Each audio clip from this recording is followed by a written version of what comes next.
Hello everybody, welcome to Video Games in Uncharted 4.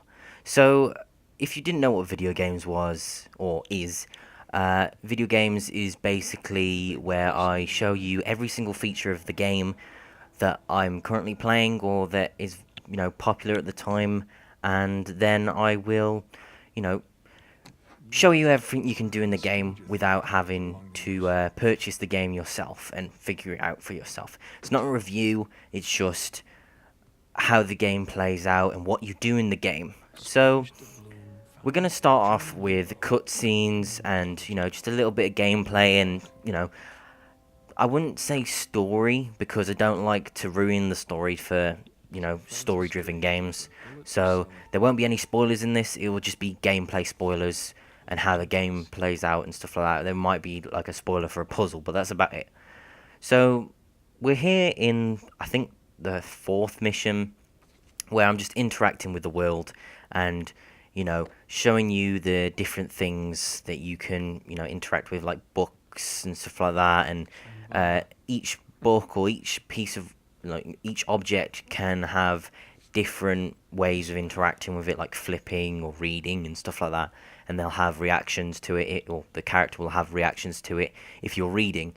It is a very, very good game. It's really good looking for what it does. I don't know how Naughty Dog managed to make it look so good.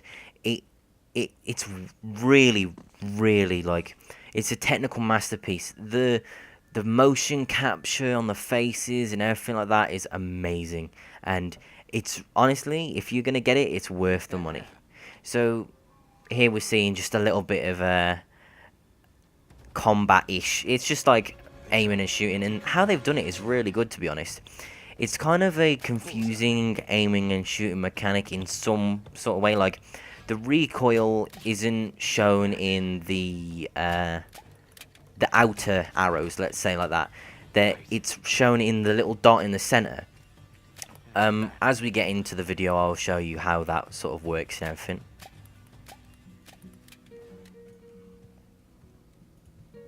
So getting into the motion capture and cutscenes, it is seamless how they've done it.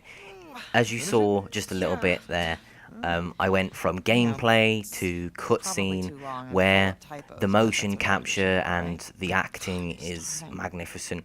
Looks good. And you won't be able to see it in the actual video because recording from PlayStation isn't the best quality, but honestly, this looks pretty good for how it is. Like, the characters' facial animations look real, how, they are eating and stuff like that. I know this is a bit of a weird way to show the motion capture, but I feel like this had the most motion capture because their mouths are always moving, they're communicating with each other, and it is honestly really, really good how they've done it. Like, you'd think these are real people. They're not, though. Like, I just find it amazing how they've done it, and it's from gameplay to cutscene with this much detail. I don't know how they did it. I do not know how they did it, but it is really, really good how they've done it. How rude the smog was, that it was like shock to the lungs, like the second that you got off the plane. So kind of took this U-turn and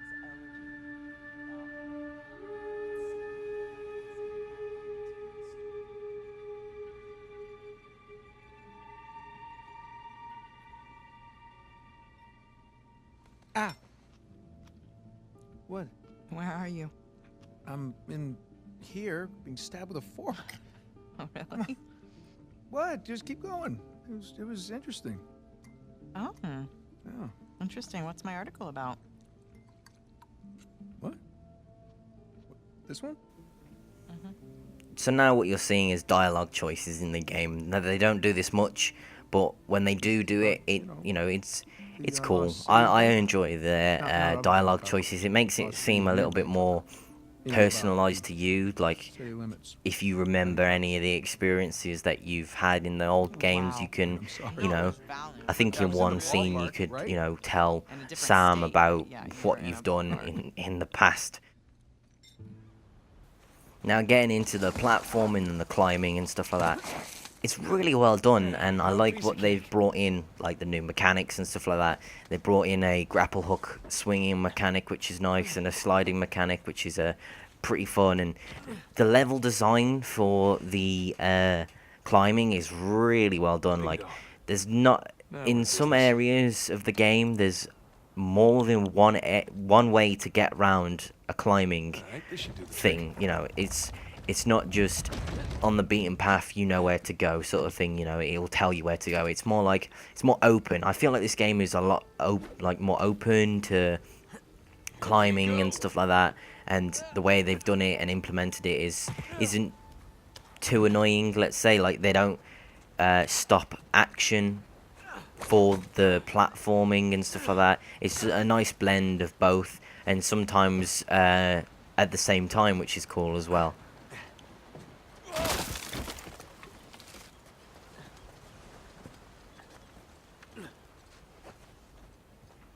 like I can slide down there.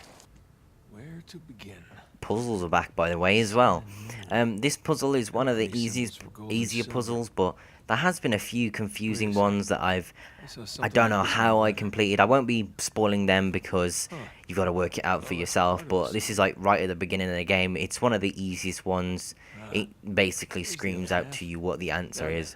So, you know, it's just sort of a setup for what is to come. But That's more like it. all in all, the old gameplay that they brought back, sort of thing, like platforming and the puzzles, don't let like they're not stupid. They're not like easier. There's some of them are really hard. Some of the puzzles, and some of them, you know, are quite easy. I think I spent like an hour doing one puzzle. It's not, but that's only the once.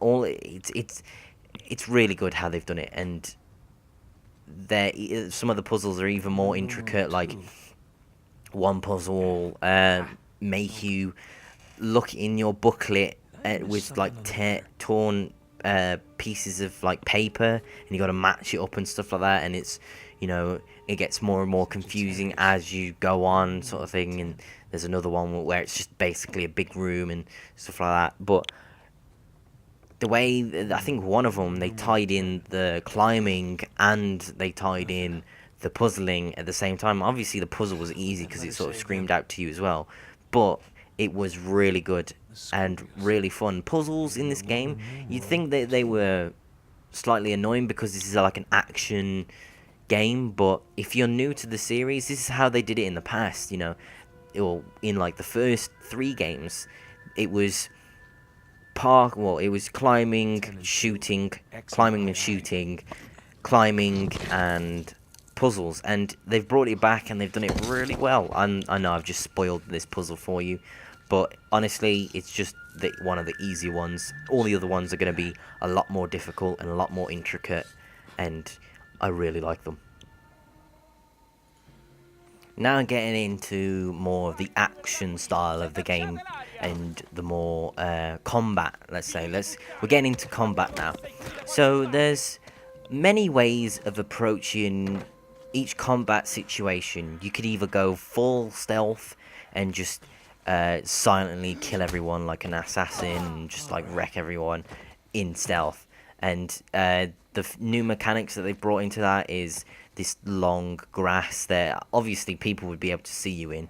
You know, you're completely out in the open, but they brought in long grass to hide you from being seen, and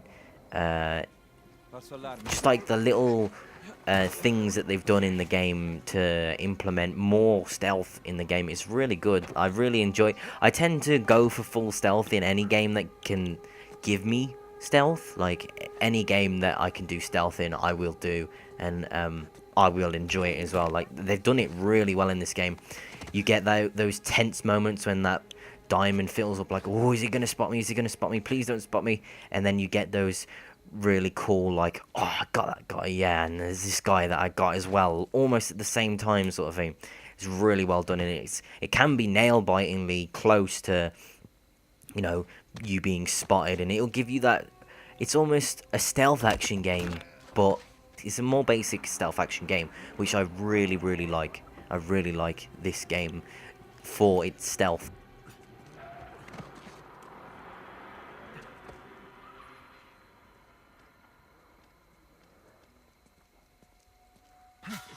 Okay.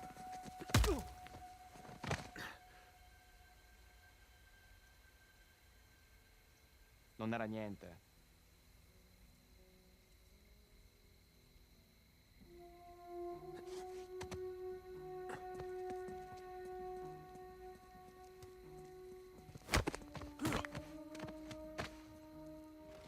So now getting into the more action and shooting and killing and just like explosions galore in the game.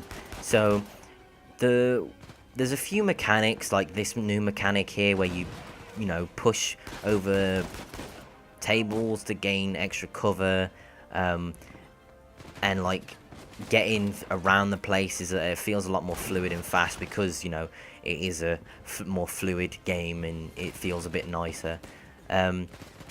The combat itself, it's pretty nicely done. You feel like a badass when you're killing everyone and stuff like that, and it's really fast paced with its shooting and stuff like that. Like you will die if you're on like a medium difficulty. You can't just go running and gunning. You have to take cover. You've got more of those sort of nail biting experiences like this where I'm stuck, just can't move, can't shoot at all. If I aim, I'm gonna die, sort of thing. If I blind fire, I might take one guy out and like free myself up, sort of thing. It's really good, and I really like how they've done it. But also the UI is really nicely done in the single player. It's really nicely done because it's like more. I feel like a clean UI in these action moments where it's just showing you your ammo is really nice because it focuses you more on the gameplay and the shooting and all the nice visuals and stuff like that's going on, all the pyrotechnics that's going on, which looks amazing, by the way. Any explosion in this game looks magnificent, and like all the debris from walls that are being shot off and the lights of these guys, like these guys' guns and stuff like that. It's really cool how they've done the UI to make it clean and nice and tidy. Also, they've completely nerfed the blind fire mechanic for the game because honestly, in Uncharted 3, the blind fire in this game was quite ridiculous. And as you see here, I'm about to die in the debris being kicked up all around my cover, and I'm trying to kill every single enemy and stuff like that. I really like, and look at all the lighting effects and everything. Like how they've done the lighting is really nice. Like this guy's silhouette in the light of that car and stuff like that. It's really good. Unfortunately, I think I die here.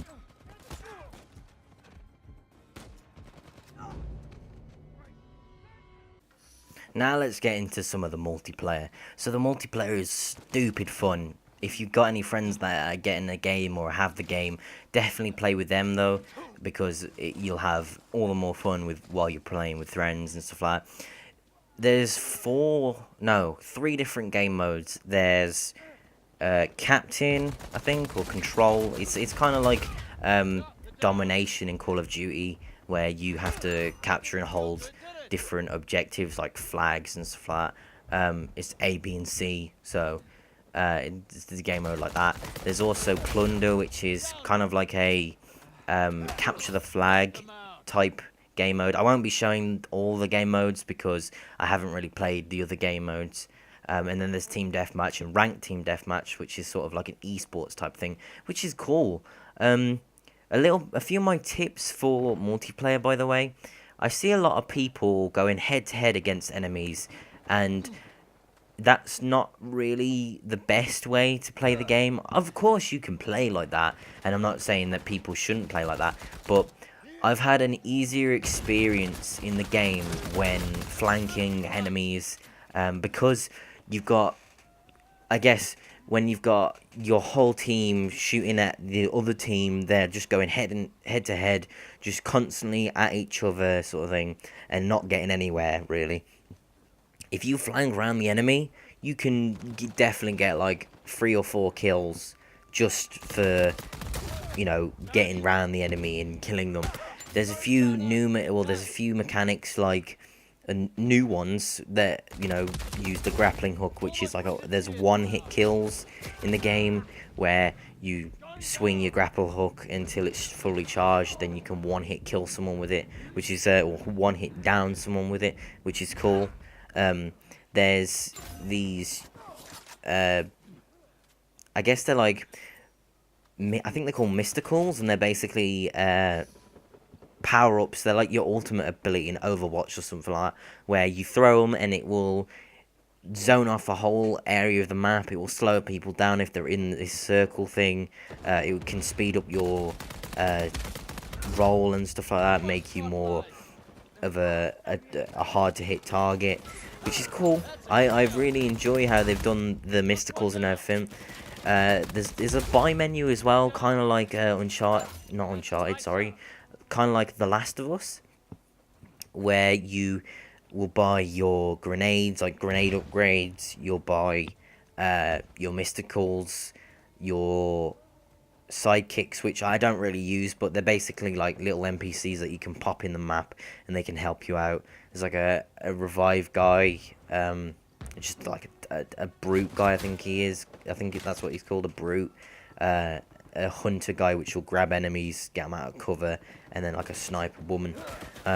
All in all, that's pretty cool. I don't tend to use them though, and they can be quite overpowered. The sniper chick, for definite, is quite an overpowered character. I think I was headshot with one. I was on a little bit lower health, and she just turned around and one hit me headshot sort of thing, which was kind of annoying. Also, you can buy heavy weapons, like this weapon that I might have just brought now. No, I didn't buy it. But it's basically, you can buy really overpowered weapons with a limited amount of ammo, and you'll have to pay for more ammo. And the more times you buy it, the more expensive it will get, which is a pretty cool mechanic. It means that you can go on like pistol only loadouts and not have a problem with like anyone using stuff that's better than just a pistol. As you can see there, emotes are pretty cool as well. They've brought in a few new emotes, which are nice. I will be getting into customization now, actually. So before I get into the customization, there is these things called trials. It's basically tutorials for the multiplayer, everything that you can buy in the multiplayer. So mystical, sidekicks, gear in general, just like that's just what you get when you start the game or start the multiplayer. You got your different loadouts. Your starting loadouts, pretty simple, but they give you like the most. So when you start off, you won't be like the worst. And then you get your customization. There's a bunch of different pistols. There's a bunch of different long rifles, and it's all unlocked through playing the game. So if you get long rifle downs, you'll get a new long rifle. If you get pistol downs, you'll get a new pistol. If you get mystical downs, you'll get or use a mystical, eventually you'll get enough mysticals sort of thing. And each one, once you've completed each of them, you'll get a loadout point, which helps you with equipping yourself in a loadout. It'll give you more freedom, let's say. You got your heavy weapons as well. These just like those OP weapons that I was telling you about, and these are the sidekicks. The more sidekicks you use, the more you'll get. And then you've got the boosters. They're basically just perks and stuff like that. Some of them will give you more cash when you pick it up from a dead body. You can do more damage when you hit someone in the head with a melee or something like that. There's a bunch of stuff in this game. The customization is mad in this game. There's challenges which will give you more relic upon completion, and then you've got all the different customization. Every single character has their own skins, and every single character can wear a different hat. There's also preset skins that you can get, and there's more than enough characters. There's more than enough customization in the game. It's mad how much customization there is, because you've got to play this game for ages before you can get everything for every single character, which is a good thing because it keeps you coming back. And also your sidekicks get skins as well, and different looks and stuff like that, which is really cool. They're even bringing in all the sidekicks, making them look sweet and stuff like that.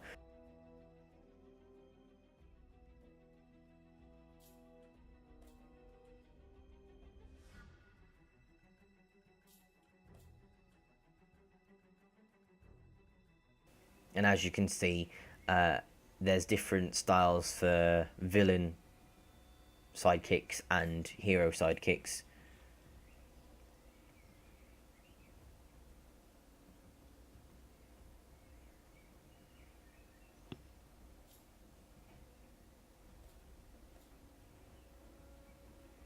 Now, getting into the skins, there's so many skins. All of them look really cool and, you know, give you that little bit of a flair to your character when you're playing the game. I like this energy blue, but I've recently changed it to like black and red skulls, which looks pretty sweet as well. And it glows and it has its own like moving texture to it, which is nice. And here we come to the vanity chests and like opening stuff, and you've also got your bundles, which you pay for with real money. Once you've paid for them, you get all the stuff that you get for the bundle. You get, you know, sidekick mod chests and stuff like that, which is nice.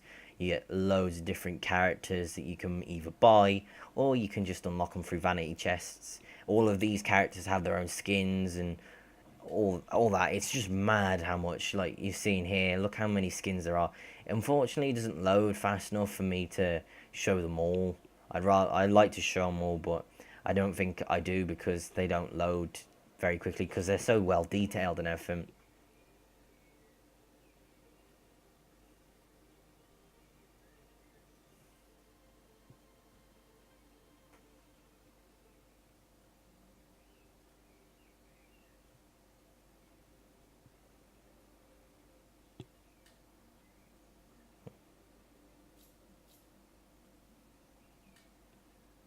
And like I said, there's multiple skins for each character. There's also preset skins where you can purchase or get it through vanity chests, and it's basically just to make your character look a little bit more unique.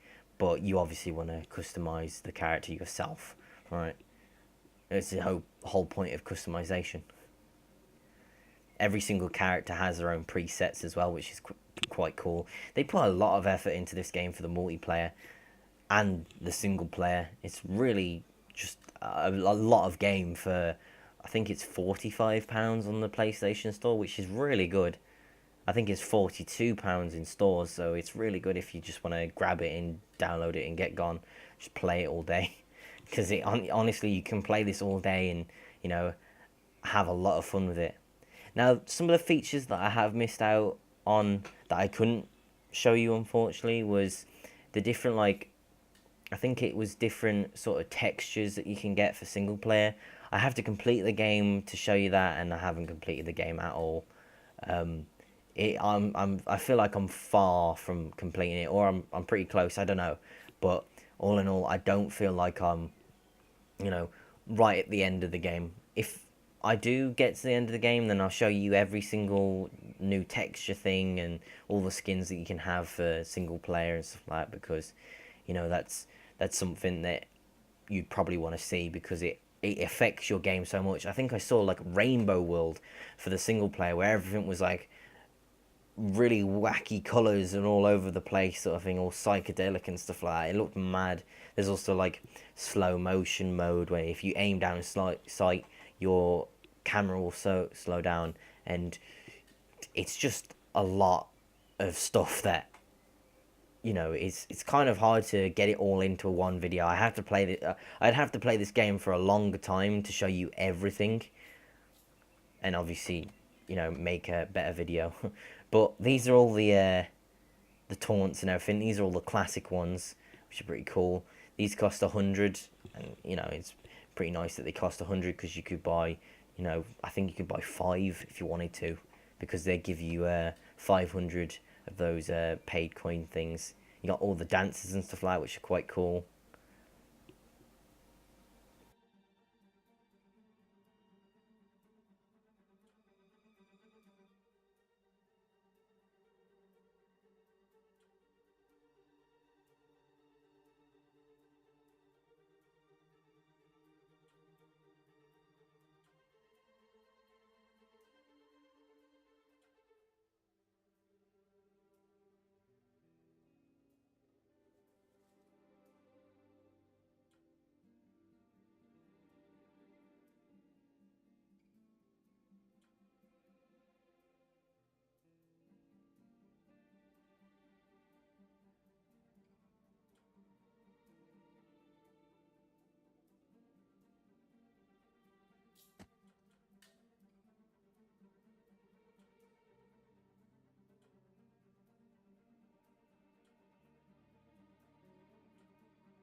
now we're coming across the paid weapon skins.